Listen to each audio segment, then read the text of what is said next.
আজকে যে ব্রিগেড সমাবেশ হয়েছে এবং সেই সমাবেশের একেবারে তীরটা যে দিল্লির দিকে ছিল সেটা পরিষ্কার। দিল্লি বিজেপি সরকারের বিরুদ্ধে, বিজেপি সরকারের পতনের দাবিতে এই সমাবেশ, এবং একেবারে দেশের বিভিন্ন প্রান্তের ন্যাশনাল লিডার তাদেরকে এনে এই সমাবেশ করলেন তৃণমূল সুপ্রিমো মমতা বন্দ্যোপাধ্যায়। কিন্তু বিষয়টিকে কিভাবে দেখছেন বিজেপি নেতারা? আমার সঙ্গে এই মুহূর্তে ফোন লাইনে রয়েছেন আরামবাগ জেলার বিজেপি সভাপতি বিমান ঘোষ। বিমানবাবু, তাহলে আপনাদের সরকারের পতন নিশ্চিত, তাই তো বার্তা দিলেন তৃণমূল সুপ্রিমো? দেখুন, এখানেতে যে আজকে ব্রিগেডের সভা হয়েছে এটা একটা সার্কাস বলে আমরা মনে করি এই কারণেই, কেননা যেখান থেকে প্রতিনিধিরা এসছে বিভিন্ন স্টেট থেকে, প্রত্যেকে নরেন্দ্র মোদীর কাছে বিপুলভাবে পরাজিত হয়েছেন এই বেশ কিছুদিন আগে, 2-1 বছরের মধ্যে হয়ে তারা দিশেহারা হয়ে গেছেন, পাচ্ছেন না কিছু, খড়কুটো ধরে বেঁচে থাকতে চাইছেন। তাই ওনাদের চিন্তা ভাবনা হয়েছে যে সবাই যদি আমরা এক হই তাহলে নরেন্দ্র মোদীকে কেন্দ্র থেকে হটিয়ে দেবো।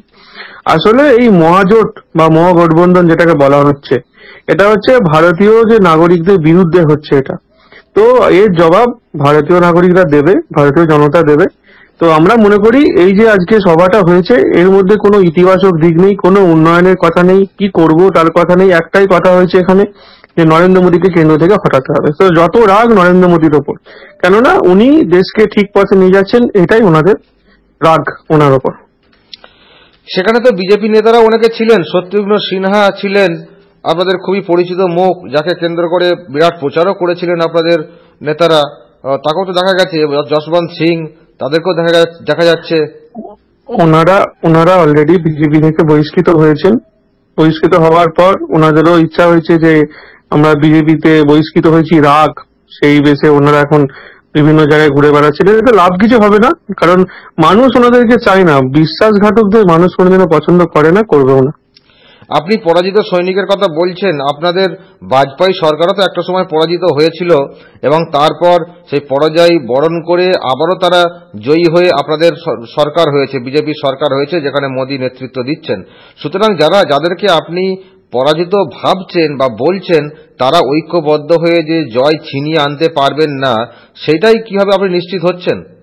দেখুন, এটা আমি আপনাকে বলতে পারি যে যে যার স্টেটে আজকে এখানে যে মিটিংটা হয়েছে পশ্চিমবঙ্গে হয়েছে, এসে এখানে ওনারা বক্তব্য রেখেছে, কিন্তু যে যার নিজের রাজ্যে ওনাদের গুরুত্ব নেই, সেখানে গুরুত্ব খুব কম। আপনারা সেটা দেখেছেন গত বিধানসভা ইলেকশন গুলোতে কি হারে পরাজিত হয়েছে প্রত্যেকটা স্টেটে। সেখানে কোনো সন্ত্রাস নেই, গণতন্ত্র রক্ষা করে ভোট হয়েছে, মানুষ ওনাদেরকে পছন্দ করছে না, চাইছেন না। তাই ওনারা চেষ্টা করছেন যে সবাই মিলে এক হয়ে তাহলে আমাদেরকে মানুষ পছন্দ করবে। আজকে পশ্চিমবঙ্গের কথা ভাবুন, পশ্চিমবঙ্গে যেই মুহূর্তে ভোট হলে, ভালোভাবে যদি ভোট হয়, তৃণমূল কংগ্রেস কিন্তু থাকবে না, এখান থেকে তৃণমূল কংগ্রেসকে উপড়ে ফেলা হবে। আপনি ওই একটা সৌমিত্র খাঁকে দিয়ে বিচারটা করে ফেললেন? না না না, এখানে কোনো সৌমিত্র খাঁ একটা কি আরো 10টা এলো সেটা ইস্যু না। পশ্চিমবঙ্গের মানুষ এই সরকারের প্রতি এতটাই বিরক্ত, রাগান্বিত, বিভিন্ন স্তরের মানুষ। আমরা তো গ্রাউন্ড লেভেলে কাজ করছি, মানুষ চায় না এই সরকারকে রাখতে। গত 34 বছর বামফ্রন্টের যে ছিল সেটাকে দূর করে যে সরকারকে নিয়ে এসেছে, এই সরকার তাদের থেকেও অতি দ্রুত গতিতে একদম গণতন্ত্রকে হত্যা করছে। সেই জন্য মানুষ আর এই সরকারকে চায় না। এটা আমি কোনো মানুষ, তাহলে আজকে এত মানুষ ব্রিগেড সমাবেশে গেলেন কি করে?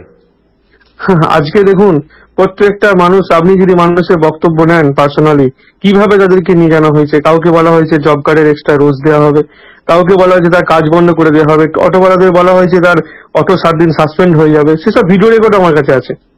তো এইরকম ভয় দেখিয়ে মানুষকে নিয়ে জানা হয়েছে, তাতেও তো ব্রিগেড ভর্তি করতে পারেনি, শেষের অংশ খালি ছিল। আজকে তো মমতা বন্দ্যোপাধ্যায় তিনি পরিষ্কার বলে দিলেন যে 2জন এমপি রয়েছেন আপনাদের এই রাজ্যে, সেটাও বিগ জিরো হয়ে যাবে 19-এর লোকসভা নির্বাচনে। সেটা সময় কথা বলবে, 2019-এর লোকসভার পর দেখতে পাবেন বিগ জিরো হবে না বিগ জিরোর পাশে 2 বসবে কি 3 বসবে, সেটা দেখতে পাওয়া যাবে। সময়ের অপেক্ষা করুন। 2019-এর পরই 19-এর ইলেকশন আছে যে আমাদের লোকসভা ইলেকশন, তারপরই বোঝা যাবে যে মানুষ কাকে চাই, বিজেপি আপনাদেরকে কি করে চাইবে বলুন তো? আপনারা তো রথযাত্রা করার আয়োজন করছেন, একটা 5 স্টার হোটেলের মতো বাস তৈরি করছেন, মানুষের টাকা, এত টাকা কোথা থেকে আসছে? সুতরাং এই নিয়ে আপনারা গ্রহণযোগ্যতা আপনাদের কি করে বাড়বে, এটাই তো তৃণমূল সুপ্রিমো প্রশ্ন তুললেন। দেখুন, আজকে রথযাত্রার যে কথা বলা হচ্ছে, রথযাত্রা কেন হয়নি, এটা কোর্টের নির্দেশে হয়নি, আমি কোনো মুখ খুলবো না।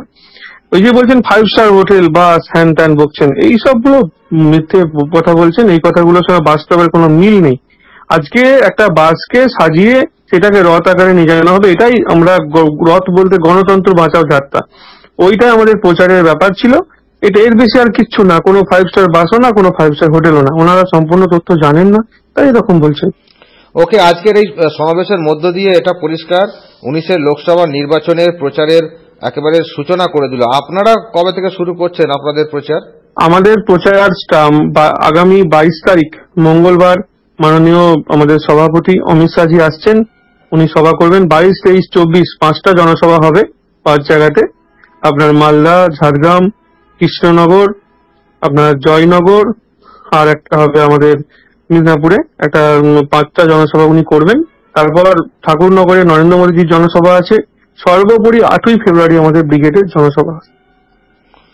ওকে, দেখা যাক সেখানে কি বার্তা আপনাদের নেতৃত্ব দেন। অসংখ্য ধন্যবাদ। বিমান ঘোষ, বিজেপির আরামবাগ জেলার সভাপতি, আমার সঙ্গে এতক্ষণ ফোন লাইনে ছিলেন।